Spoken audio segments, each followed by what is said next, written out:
Tensions are rising between the U.S. and Iran. The latest as the Secretary of State meets with world leaders to discuss the Iranian regime. We're days away from the deadline. Lawmakers continue to firm up a deal to avoid another shutdown come Friday. And how some are fighting against sexual exploitation at some of America's most well-known companies. All this and more tonight on Faith Nation.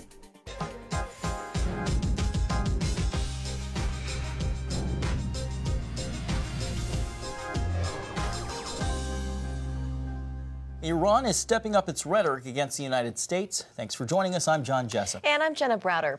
Iran's supreme leader says resolving any issues between the United States and Iran is not going to happen. And negotiations on the matter will, quote, bring nothing but material and spiritual harm. The comments come as American leaders are kicking off an international conference focusing on the Middle East. The summit, taking place in Poland, plans to address issues ranging from terrorism to extremism to missile development. White House correspondent Ben Kennedy joins us with the details. Ben? Well, John and Jenna, no doubt Iran will be a focus, but the scope will also include the Israeli-Palestinian conflict. Now, peace between the two could strengthen U.S. efforts to counter Iranian influence in the Middle East. Poland welcomed world leaders, including Vice President Mike Pence, to talk about the Middle East. Poland has become one of our most crucial allies and a major player in world affairs. The conference was first billed to tackle rising tensions with Iran. We shouldn't be doing business with a nation that supports terrorism. President Trump echoed that statement during his State of the Union last week. We will not avert our eyes from a regime that chants death to America and threatens genocide against the Jewish people. Organizers in Warsaw expanded the conference's scope to include Syria, Yemen, ISIS, and the Israeli-Palestinian conflict. Israeli Prime Minister Benjamin Netanyahu flew in along with 10 Arab countries. Netanyahu said Arab unity against Iranian aggression is an important message. It's a conference that unites the United States, Israel, many countries in the world and many countries in the region, Arab countries, against Iran's aggressive policies. It's aggression. It's the desire to conquer the Middle East and destroy Israel. CBN's Middle East Bureau Chief Chris Mitchell says the region is worried about a nuclear Iran, then no peace deal between Israelis and the Palestinians. In fact, Mitchell told me that Palestinians are boycotting the anti-Iranian summit because they object in part to the lack of attention they're getting. John? And joining us now is Behnam Bentaleblu with the Foundation for Defense of Democracy. Behnam, thanks so much for being with us. My pleasure. Thank you for having me. Well, first off, there's disagreement over the purpose of the Middle East Summit in Warsaw. Some see it as a broad discussion about regional issues, but others say it's really about containing Iran. Even our closest Middle East ally, Israel, says so. So what's the goal here and why the mixed messaging? In some ways, I don't really see how those two goals are actually quite contradictory. In fact, I see them as quite complementary. When you look at the vast majority of hotspots in the Middle East today, there's often an Iranian component to it, often an Iranian problem to it. Not saying every single one, but the vast majority of them have an Iranian dimension. And it's important to bring the region together and the transatlantic community together to find a way to offset the Iranian threat and solve some of those problems. So I think whether it's cyber security, missile proliferation, anti-money laundering, terrorism, finding new ways to constrain rising revisionist actors, all of that touches on Iran. But also all of that touches on our regional interests and our allied interests. Well, as you just indicated, Iran is busy creating a lot of problems in the Middle East, all while the administration wants to isolate the regime. What's the best way to apply pressure on Tehran if our European allies are still trying to make the Iran nuclear deal work?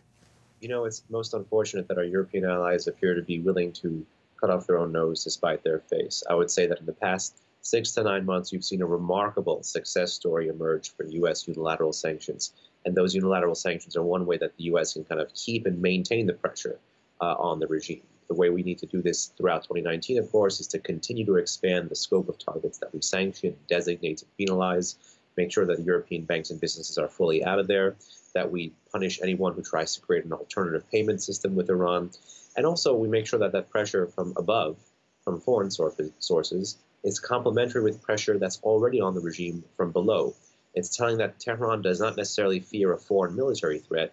It fears its own people, its own population. And we should make sure that the Iranian people have the tools they need for popular representation and emancipation. The Iranian economy is certainly feeling the squeeze, but what about to the critics who'd say this shows why it was wrong for the administration to pull out of the deal, especially if inspectors are saying that Iran has been technically compliant? Well, those are a couple of important issues that we have to thread here, because I'm someone who was a fierce critic of the JCPOA nuclear deal, but I was also not a fan of the way the administration withdrew from the deal. But now that we have withdrawn from the deal, there's no sense in crying over spilled milk. And when you see some analysts and people in Washington say that Tehran, that the U.S., whatever U.S. administration comes after the Trump administration, should rejoin the deal, that kind of thing only incentivizes Tehran to double down, to wait harder, and to actually not come to the table when the sanctions pressure is actually hurting it. I think that we need to be genuine here. We need to apply maximum pressure, but also hold out a hand and say, we are willing to talk, but if you are going to talk seriously, not to run the clock on us like you did with the last time. Behnam, we only have about a minute left. So just this week, a senior commander of the Iranian Revolutionary Guards threatened to level Israeli cities if the U.S. attacked Tehran. What worries you most about Iran, and what happens if the threat isn't contained? So an area that I've been focusing on is the Iranian ballistic missile threat. Iran tests ballistic missiles capable of carrying nuclear warheads. Iran proliferates missiles to its regional partners and proxies. And Iran, of course, is reverse engineering missile technology and purchasing technology to make its own missiles go farther and become more accurate. So this is one area where you want to be able to constrain Iran's purchasing networks abroad and then target the domestic ballistic missile industry at home. And there's ample space to do that.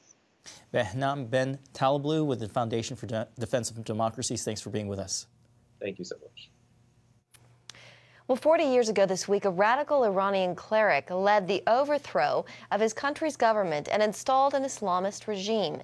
It still stands and is the world's leading sponsor of terror. As John Wagi explains, Israel stands on the front line to prevent Iran from expanding westward and destroying the Jewish state. In 1979, the world was introduced to the menacing glare of the Ayatollah Khomeini. His Iranian revolution ousted the Shah of Iran, a U.S. ally, and put its mark on American history with a hostage crisis that lasted more than a year. Its leaders began to purge the country of Western influence and set Iran on a path of expansion and Islamist terror. During the revolution, the U.S. was dubbed the Great Satan by the ruling mullahs. Still, most of their hatred was reserved for the country they called the Little Satan, Israel. For 4 decades, they have vowed to wipe it off the map. The show of force continued this month as Iran paraded its missiles in Tehran. I think a clash is inevitable. Middle East expert Michael Widlansky says, according to Israeli military sources, Iran has armed Hezbollah in Lebanon with enough missiles to bombard all of Israel for weeks. Lebanon itself is so well armed with Hezbollah missiles and rockets that Israel could face every day not 10 rockets, not 100 rockets, but 2,500 rocket attacks every day over a period of 3 weeks. And that doesn't take into account Iran's nuclear program.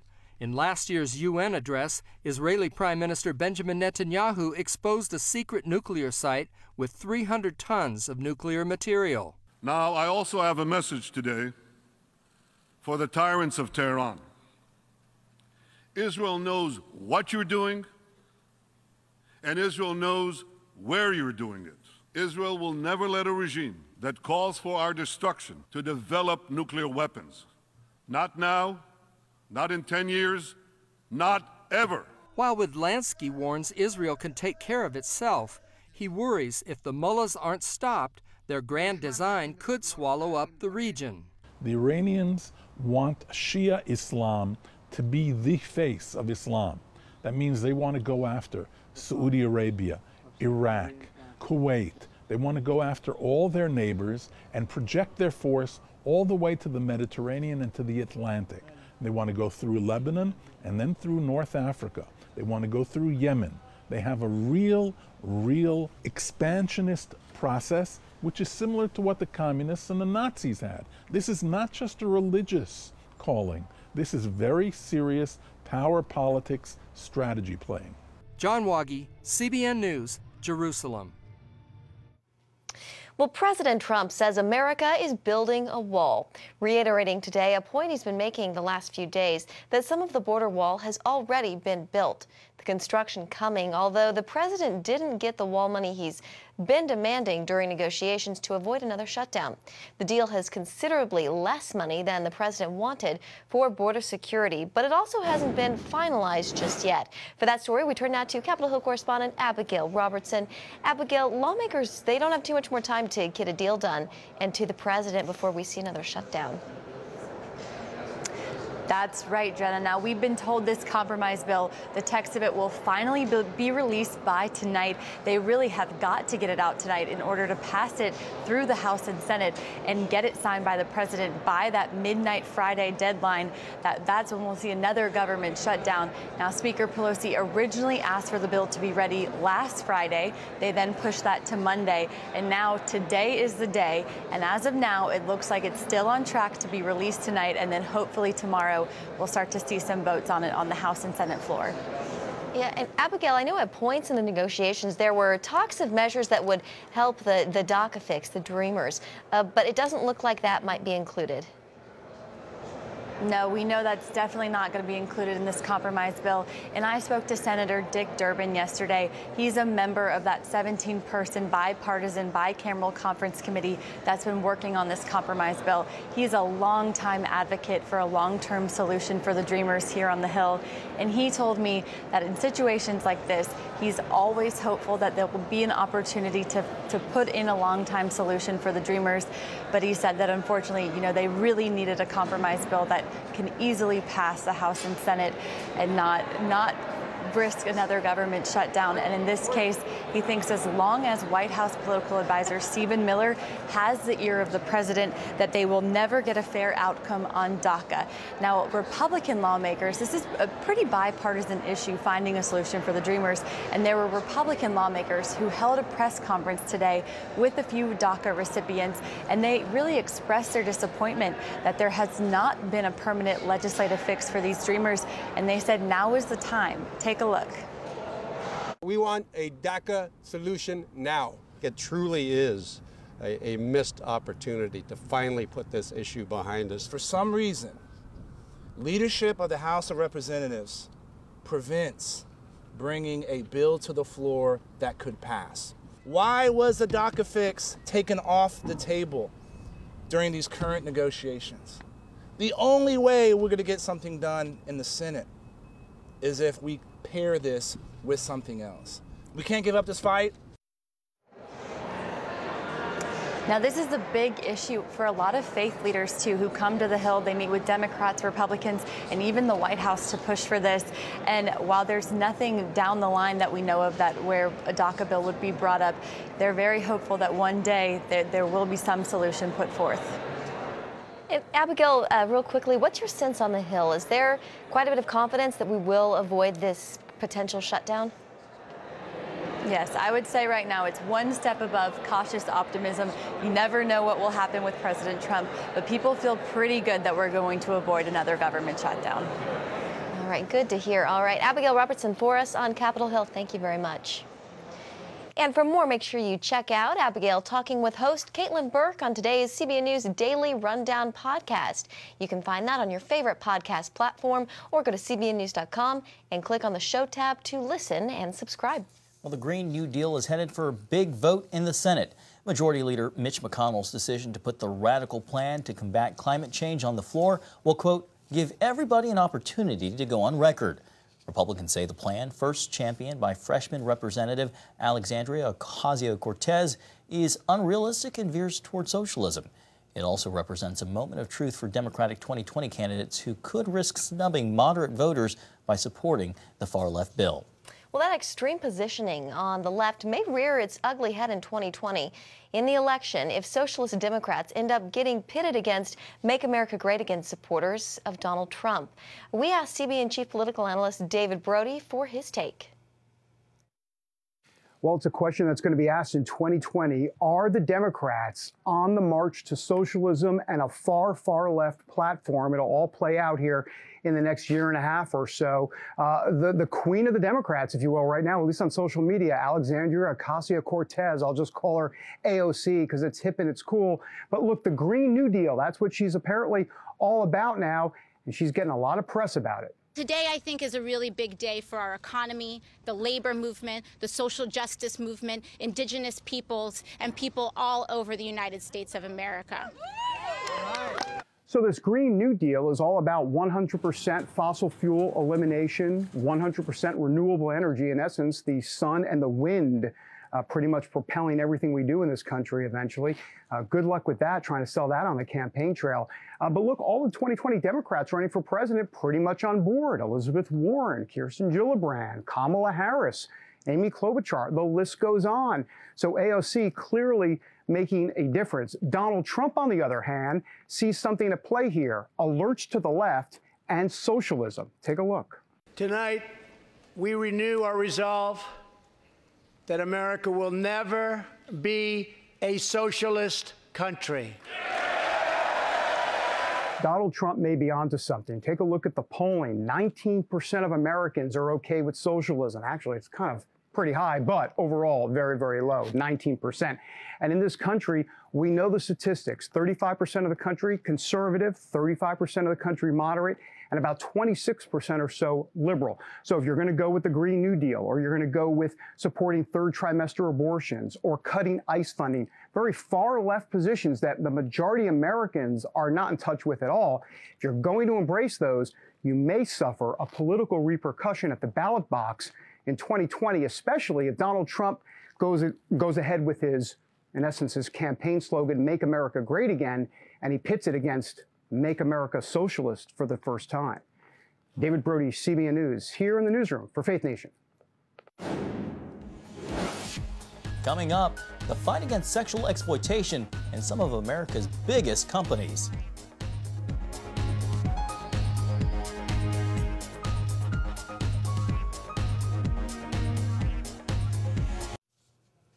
Well, the third and final part of an investigation into sexual abuse within Southern Baptist churches was published today. The Houston Chronicle and the San Antonio Express-News worked together on the report for months. The final part finds more than 100 youth pastors from the Southern Baptist Convention are now registered sex offenders or have been charged with sex crimes. Often they're crimes against teens, sometimes kids, within their churches. In the past 20 years, around 380 Southern Baptist leaders have faced sexual misconduct allegations. SBC President J.D. Greer says the denomination will use all spiritual and financial resources available to stop the predators. Well, in today's Me Too era, many top companies in America have been accused of tolerating inappropriate behavior. As Paul Strand reports, the National Center on Sexual Exploitation has just released a fresh list with some of the biggest names. As in years past, the National Center on Sexual Exploitation has just put out what it calls the Dirty Dozen list. This is the 7th year where we've named 12 large entities who are really responsible, we would argue, for the mainstreaming and the normalization of sexual exploitation in our culture. Among them, big names like Amazon, Google, and United Airlines. We hear repeatedly from individuals who fly on airplanes and even from flight attendants that they've been victims of sexual assault and harassment during flight. And it is our belief that United is doing the least to train their flight attendants on how to deal with this. Responding to this story, a United Airlines spokesperson quoted United's own CEO saying, "Sexual harassment, inappropriate behavior, intimidation, or predation have absolutely no place anywhere in our society, especially on our aircraft." And the spokesperson added United has strengthened training for flight attendants to recognize and respond to sexual harassment. The list includes well-known media players like HBO, Netflix, Roku, Steam, and Sports Illustrated's swimsuit issue. And this year, even the state of Nevada with its legalized prostitution. 30% of women in the brothels, in the legal brothels, were perhaps victims of sex trafficking. Retina says she was traumatized by a sexual assault at Massage Envy, another of this year's Dirty Dozen. And it just blew up in my face like an atomic bomb. I was dazed, I was confused, I cried a lot. There are almost 400 reported cases of sexual assault at the hands of Massage Envy's therapists. Retina says the company did the least possible to answer for the assault. Okay, you can have a free membership. I'm like, okay, seriously? A number of victims have reported their assault to managers and to Massage Envy corporate, and nothing has been done. And these therapists have gone on to assault others. A Massage Envy spokesperson told CBN News it urges anyone experiencing anything other than a safe massage to report it to the franchise location. And they said franchisees are required to supply any guest claiming to be a victim of sexual misconduct contact info for local law enforcement and the state board. People can fight back against sexual exploitation by checking out DirtyDozenList.com. They can go to our website and send an email directly to the CEO. The list isn't just about naming and shaming, but also changing those who are on the list. And you can have a part by putting pressure on them. Paul Strand, CBN News, Washington. When we come back, we'll take a look at the winter weather plaguing much of the country.